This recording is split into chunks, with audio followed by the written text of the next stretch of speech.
ओम अज्ञानतिमिरान्धस्य ज्ञानञ्जनशलाकया चक्षुरुन्मिलितमेन तस्मै श्रीगुरुवे नमः। श्रीचैतन्यमनोभीष्टं स्थापितं येन भूतले स्वयं रूपकदा मह्यं ददाति स्वपदान्तिकं। वन्देऽहं श्रीगुरुः श्रीयुतपदकमलं श्रीगुरून् वैष्णवाचं श्रीरूपं साग्रजातं सगण रघुनाथान्वितं तं सजीवं साद्वैतं सावधूतं परिजनसहितं कृष्ण चैतन्य देवं श्री राधा कृष्ण पादान सौगण ललिता श्री विशाखानवृताश्च नित्यानंदम नारायणं नमस्कृत्यं नरं चैव नरोत्तमं देवीं सरस्वतीं व्यासं ततो जयमुदीरये सुन्वतां स्वकथा कृष्ण पुण्य श्रवण कीर्तनं हृदयन्तस्तु भद्राणि विद्नोति सुरसतां नष्टप्रायेषु भद्रेषु नित्यं भागवत सेव्या भगवती उत्तम श्लोके भक्तिर्भवति नैष्टिकी तदा रजस्तम उमा काम लोभादय चेत एतेन नावृतं स्थित सत्य प्रसिद्धति एवं प्रसन्न मनसो भगवत भक्ति योगता भगवत तत्व विज्ञान मुक्त संगस्य जायते विद्यन्ते हृदय ग्रंथि छिद्यन्ते सर्वसंशयं चीयन्ते चास्य कर्माणि दृष्ट्वा एव आत्मनीश्वरे मुखं करोति वाचालं पंगुं लंघयते गिरिं यत्कृपातमहं वन्दे परमानन्दमाधवं प्रह्लाद नारद पराशर पुण्डरीकं व्यासम् अम्बरीश सुख सौनक विस्मदालभ्यां रुक्मांग अर्जुन वसिष्ठं विभीषणादीनं पुण्यानि नामानि परं भागवत स्मरामि। हे कृष्ण करुणा सिंधु दीनबंधु जगतपते गोपेश गोपिकाकांत राधाकांत नमस्तुते तप्त कांचन गौरांगे श्री राधे वृंदावनेश्वरी वृषभानुसुते देवी प्रणमामि हरिप्रिये वाञ्छाकल्पतरुभ्यश्च कृपा सिन्धुभ्येव च पतितानां पावनेभ्यो वैष्णवेभ्यो नमो नमः। जय श्री कृष्ण चैतन्य प्रभु नित्यानंद श्री अद्वैत गदाधर श्रीवासादि श्री गौर भक्त वृंद। हरे कृष्णा कृष्ण कृष्ण हरे हरे हरे राम राम राम हरे हरे। इसमें आज श्रीमद् भागवतम का स्कंद संख्या 3 अध्याय संख्या 32 और श्लोक संख्या 38 नंबर पढ़ना है। श्लोक इस प्रकार है। जीवस्य संसृति बहिरं विद्या कर्म निर्मिताम या स्वंग प्रविशात्मात्मनं न वेद गतिमात्मनः। अज्ञान में किए गए कर्म और अपनी वास्तविक पहचान की विस्मृति के अनुसार जीवात्मा के लिए अनेक प्रकार के भौतिक अस्तित्व होते हैं। हे माता, यदि कोई इस विस्मृति में प्रविष्ट होता है तो वह यह नहीं समझ पाता कि उसकी गतियों का अंत कहाँ होगा। देखो कितना बड़ी बात बता रहे हैं कि अज्ञानता में किए गए कर्म अपनी वास्तविक पहचान की विस्मृति के अनुसार जीवात्मा के लिए अनेक प्रकार के भौतिक अस्तित्व उत्पन्न करते हैं। जब वो अज्ञानता में कर्म करता है, मतलब शास्त्रों को नहीं पढ़ता है और अज्ञानता में कर्म करता है। अब आग को कोई व्यक्ति जानबूझकर छुए या अनजाने में छू ले तो क्या करेगा? जलाएगा। उसी तरह जब व्यक्ति अज्ञानता में कर्म करता है और तो क्या होता है? अपनी वास्तविक पहचान की विस्मृति हो जाती है जीवात्मा को और इस प्रकार भौतिक अस्तित्व को स्वीकार कर लेता है अज्ञानता में कर्म करने के कारण। क्योंकि अज्ञानता में कर्म उसको गलत कार्य के लिए प्रेरित करती है। लेकिन जब वही ज्ञान में स्थिर होकर कर्म करता है तो क्या होता है? उसका मोक्ष का मार्ग खुल जाता है। हे माता, यदि कोई इस विस्मृति में प्रविष्ट होता है तो वह यह नहीं समझ पाता कि उसकी गतियों का अंत कहाँ होगा। जब वो इस विस्मृति में मतलब अज्ञान में कर्म करता है तो धीरे धीरे उसको अपनी वास्तविक पहचान की विस्मृति हो जाती है, भगवान से बिछुड़ जाता है वो। और इस तरह से अज्ञानता में कर्म करते करते वो अपनी विस्मृति में प्रविष्ट हो जाता है और यह समझ नहीं पाता कि उसकी गतियों का अंत कहाँ होगा। इस तरह से जीवात्मा जन्म और मृत्यु के चक्र में बार बार फंसा रहता है।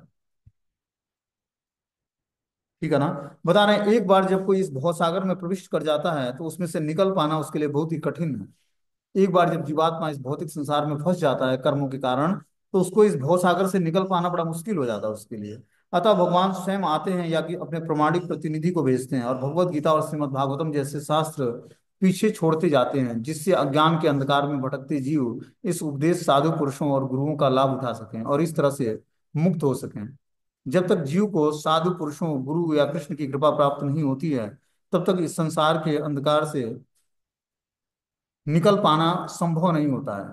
क्या बोलते हैं कि जब तक इसीलिए भगवान जब इस धराधाम को छोड़ते हैं तो भगवत गीता और भागवतम जैसे उपदेश अपने शास्त्र को पीछे छोड़ जाते हैं कि जो भगवान के द्वारा उद्धार प्राप्त नहीं किया, भगवान के द्वारा जिस जीवात्मा का कल्याण नहीं हुआ उसके कल्याण के लिए भगवान शास्त्रों के को क्या करते हैं? छोड़ जाते हैं।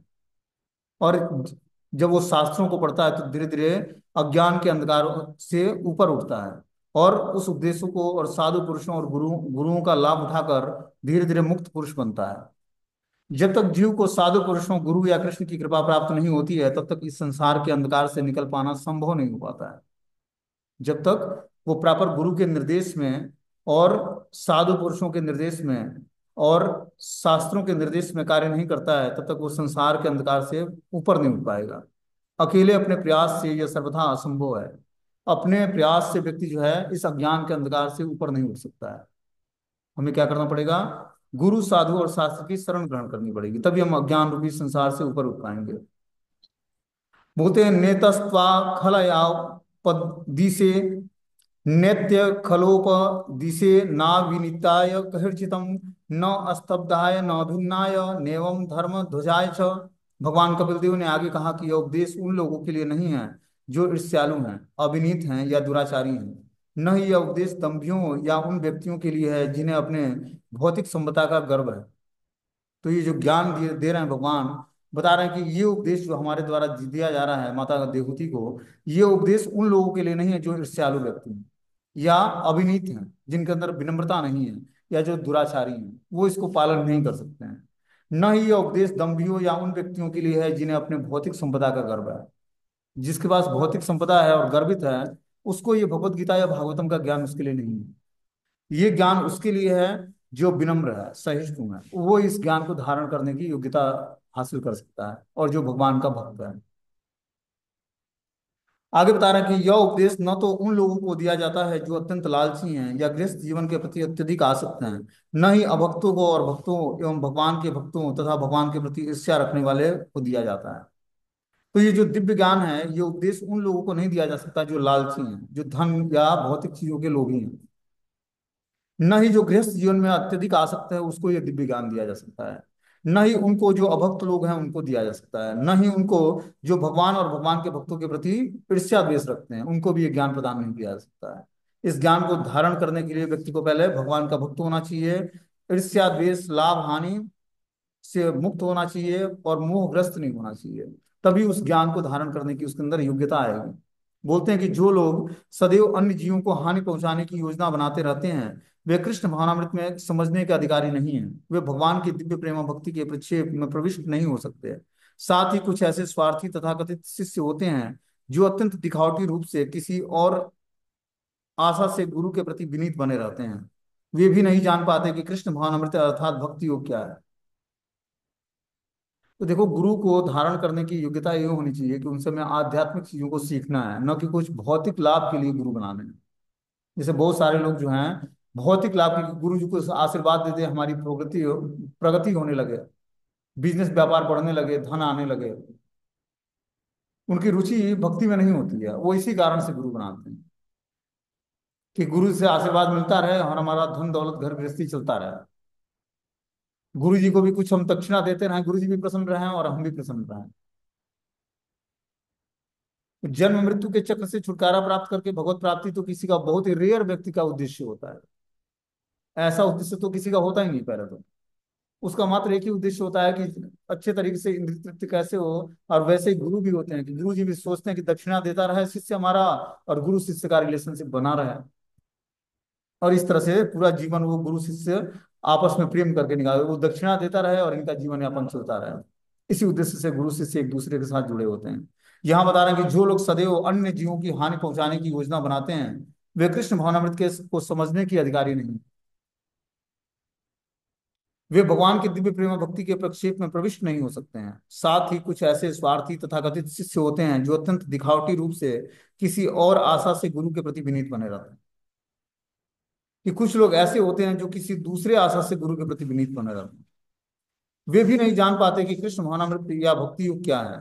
ऐसे व्यक्ति जो अन्य संप्रदाय में दीक्षित होने के कारण भक्ति को भगवान तक पहुंचने का एक सा पद नहीं समझते, वे भी कृष्ण भक्ति को नहीं समझ पाते।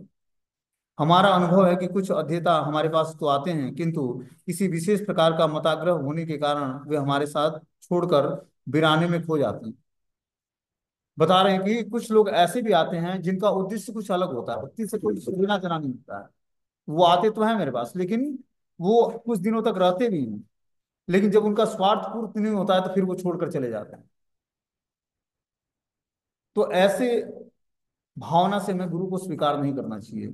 बोलते हैं कृष्ण भक्ति किसी संप्रदाय का धर्म नहीं है, यह तो परमेश्वर के साथ हर जीवात्मा का संबंध जानने का एक शैक्षिक विधि है कि हम भगवान से अपने संबंध को जान पाएं और उस हिसाब से कार्य कर पाएं।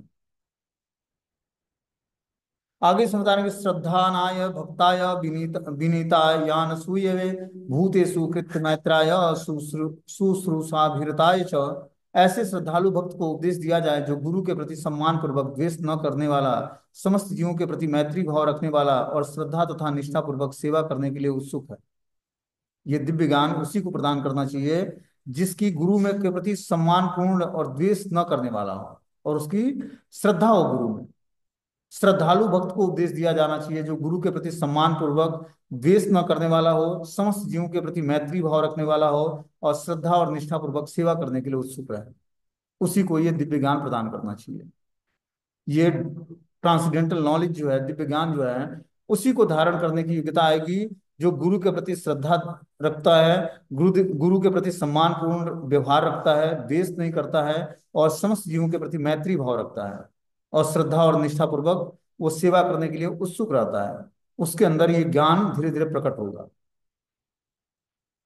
आगे बताने की बहिर्जात विरागाय शांत चित्ताय दीयताम निर्मत्सराय सूचये यस्याहं प्रेयसाम प्रियम।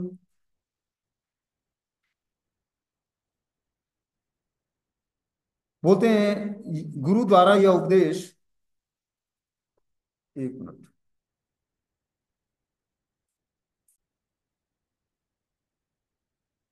बोलते हैं गुरु द्वारा यह उपदेश ऐसे व्यक्तियों को दिया जाए जो भगवान को अन्य किसी वस्तु के से अधिक प्रिय मानते हों, जो किसी के प्रति द्वेष न रखते हों, पूर्ण शुद्ध चित्त वाले हों, जिन्होंने कृष्ण चेतना की परिधि के बाहर विराग उत्पन्न कर लिया है। तो ये उपदेश गुरु के द्वारा उन्हीं व्यक्तियों को देना चाहिए जो कपिल देव भगवान अपनी देवहूति माता को दे रहे हैं, जो अन्य किसी वस्तु उसको अत्यंत प्रिय न हो, बस मात्र एक ही भगवान ही उसको अत्यंत प्रिय हो और किसी के प्रति द्वेष न रखता हो, जिसकी चित्त वृत्ति शुद्ध हो गई है, जिन्होंने कृष्ण चेतना की परिधि के बाहर विराग उत्पन्न कर लिया है कि कृष्ण चेतना से बाहर उसको कोई कार्य नहीं करना। ऐसा व्यक्ति ही क्वालिफाई है इस ज्ञान को धारण करने की योग्यता है उसके अंदर। बोलते हैं प्रारंभिक स्थिति में कोई भी भक्ति की उच्चतर अवस्था को प्राप्त नहीं होता। यहाँ भक्त का अर्थ उस व्यक्ति से है जो भक्त बनने के लिए सुधारवादी विधियों को स्वीकार करने में हिचकता नहीं। क्या बोलते हैं कि प्रारंभिक स्थिति में कोई भी भक्ति की उच्च अवस्था को प्राप्त नहीं होता है। प्रारंभिक अवस्था में सब कनिष्ठ लेवल पर ही होते हैं। यहाँ भक्त का अर्थ उस व्यक्ति से किया गया है जो भक्त बनने के लिए सुधारवादी विधियों को स्वीकार करने से हिचकता है।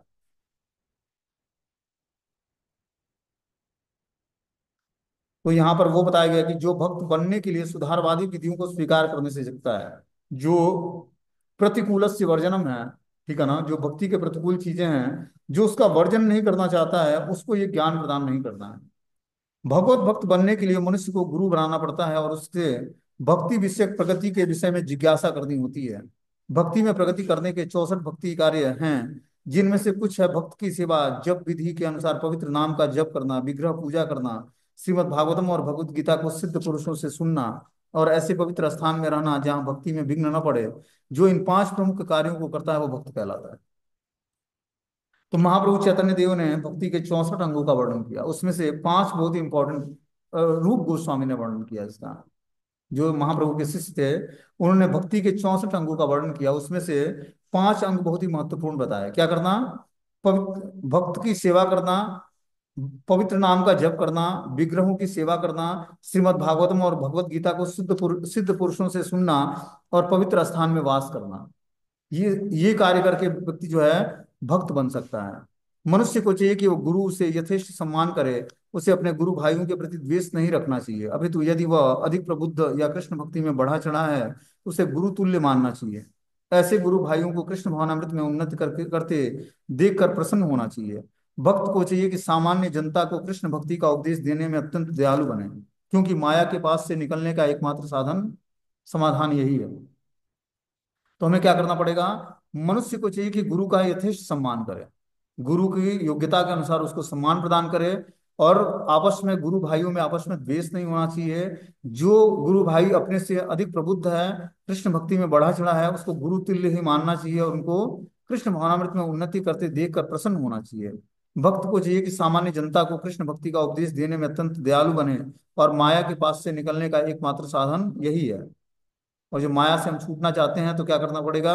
कृष्ण भक्ति का उपदेश देने में अत्यंत दयालु बनना पड़ेगा। जब तक हम दयालुता का गुण डेवलप नहीं करेंगे तब तक कृष्ण भक्ति का उपदेश नहीं कर पाएंगे। जो बता रहे हैं कि शुश्रूषया भीरताय शब्द उस व्यक्ति का सूचक है जो गुरु की सेवा में श्रद्धा पूर्वक निरत है। गुरु की समस्त प्रकार से सेवा की जानी चाहिए और सारी सुविधाएं प्रदान की जानी चाहिए। जो भक्त ऐसा करता है वह भी उन उपदेशों को ग्रहण करने के पात्र है। तो इस तरह से बता रहे हैं कि जो है गुरु की सेवा करना ही एक शिष्य का परम उत्तरदायित्व है, और परम उसका अंदर यही उसके अंदर दिव्य क्वालिटी होनी चाहिए कि गुरु की सेवा करने के लिए वो कुछ भी करने को तैयार हो। वो तो गुरु की समस्त प्रकार की सेवा की जानी चाहिए, सारी सुविधाएं प्रदान की जानी चाहिए। जो भक्त ऐसा करता है वह भी उनके उपदेशों को ग्रहण करने के लिए पात्रता हासिल करता है। तो जब तक हम गुरु की सेवा नहीं करेंगे तब तक हम उसके मूड को नहीं जान पाएंगे। ठीक है ना। बता रहे हैं कि बहिर जाते ही या विरागा यह शब्द उस व्यक्ति को सूचित करता है जिसने आंतरिक तथा बाह्य भौतिक कामनाओं से वैराग्य उत्पन्न कर लिया है। वह कृष्ण भक्ति से संबंध न रखने वाले कार्यकलापों से विरत तो है, साथ ही उसे आंतरिक रूप से भौतिक जीवन से विमुख होना चाहिए। क्या बता रहे हैं यहाँ पर कि वह कृष्ण भक्ति से संबंध न रखने वाले कार्यकलापों से विरत होता है। कौन? जो गुरु का पोस्ट संभालता है, जो आंतरिक और बाह्य भौतिक कामनाओं से वैराग्य उत्पन्न कर लिया है और कृष्ण भक्ति से संबंध न रखने वाले हर कार्यकलापों से विरक्ति होती है उसकी, साथ ही उसे आंतरिक रूप से भौतिक जीवन से विमुख होना चाहिए। ऐसे व्यक्ति को ईर्ष्या रहित होना चाहिए और सभी जीवों का, न केवल मनुष्यों का अपितु उनके अतिरिक्त सभी जीवों का के कल्याण की कामना करनी चाहिए। ऐसा व्यक्ति गुरु के पोस्ट को संभालता है। बोलते हैं सूचे का अर्थ है भीतर और बाहर से शुद्ध व्यक्ति। वो भीतर और बाहर से शुद्ध होना चाहिए। अंदर और बाहर से शुद्ध बनने के लिए मनुष्य को भगवान कृष्ण के पवित्र नाम का कीर्तन करना चाहिए। दियताम शब्द बताया गया है कि कृष्ण भक्ति का ज्ञान गुरु द्वारा दिया जाना चाहिए। गुरु को चाहिए कि अयोग्य शिष्य को स्वीकार न करे, स्वयं व्यवसायिक न बने और अर्थ लाभ के लिए शिष्य न बनाए।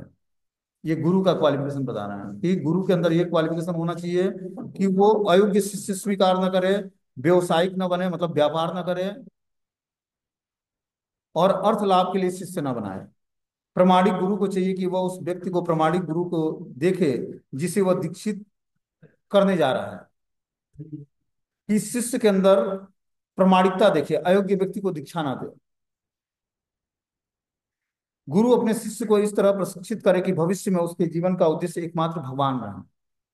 तो गुरु का एक क्वालिफिकेशन होना चाहिए कि अपने शिष्य को इस तरह से वो शिक्षा प्रदान करे कि जीवन के लास्ट में उसका मात्र उद्देश्य भगवत प्राप्ति हो। इन दो श्लोकों में भक्त के गुणों की पूरी व्याख्या है, जिसमें इन श्लोकों में वर्णित समस्त गुणों का विकास कर लिया जाए तो पहले से भक्त पद को प्राप्त होता है। यदि उसमें इन सारे गुणों को विकसित नहीं किया है तो उसे अब भी इस प्रतिबंधों को पूरा करना होगा जिससे वह कुशल भक्त बन सके। तो कुशल भक्त बनना है तो जो ये शास्त्र में ये बातें बताई गई इस श्लोक के माध्यम से, उस श्लोक के माध्यम से जो शब्द हमने सुना उस शब्द को धारण करना पड़ेगा, तभी हम एक कुशल भक्त बन पाएंगे। इसमें बताया कि कैसे गुरु को स्वीकार करना है और गुरु को कैसे शिष्य को स्वीकार करना है, दोनों का क्वालिफिकेशन बताया हो इस श्लोक के माध्यम से। अब लास्ट श्लोक है इस अध्याय का कि एवं इदम शुश्रूयादम्बम श्रद्धा पुरुषम सकृतम यो वादी दते मच्चित्तम स हेति पदवीम च में। जो कोई श्रद्धा तथा भक्ति पूर्वक एक बार मेरा ध्यान करता है, मेरे विषय में सुनता तथा कीर्तन करता है, वह निश्चित ही भगवान के धाम को वापस जाता है। यहाँ क्या बता रहे हैं भगवान कपिल देव कि जो कोई श्रद्धा तथा भक्ति पूर्वक एक बार भी मेरा ध्यान कर लेता है, श्रद्धा तथा भक्ति पूर्वक एक बार भी कोई भगवान का ध्यान कर लिया और भगवान के विषय विषय में कथा और कीर्तनों का श्रवण और कीर्तन कर लिया, वो निश्चित ही भगवान के धाम में प्रवेश करने की योग्यता प्राप्त कर लेगा। तो हमें श्रद्धा और भक्ति पूर्वक भगवान का ध्यान करना पड़ेगा। तो श्रद्धा और भक्ति पूर्वक मतलब श्रद्धा पूर्वक जब हम नाम जप करेंगे तो नाम जप करके हम धीरे धीरे भगवान का ध्यान मतलब भगवान का ध्यान करेंगे, तो हम धीरे धीरे हमारे अंदर सुनने और कीर्तन करने से धीरे धीरे भगवान के धाम के प्रति प्रेम उत्पन्न होगा, भगवान के प्रति प्रेम उत्पन्न होगा और इस तरह से हम भगवान के धाम जाने की योग्यता हमारे अंदर आएगी। इस तरह से ये कर्म बंधन नामक 32वां अध्याय समाप्त हो जाता है। ठीक है ना। अब आगे जो है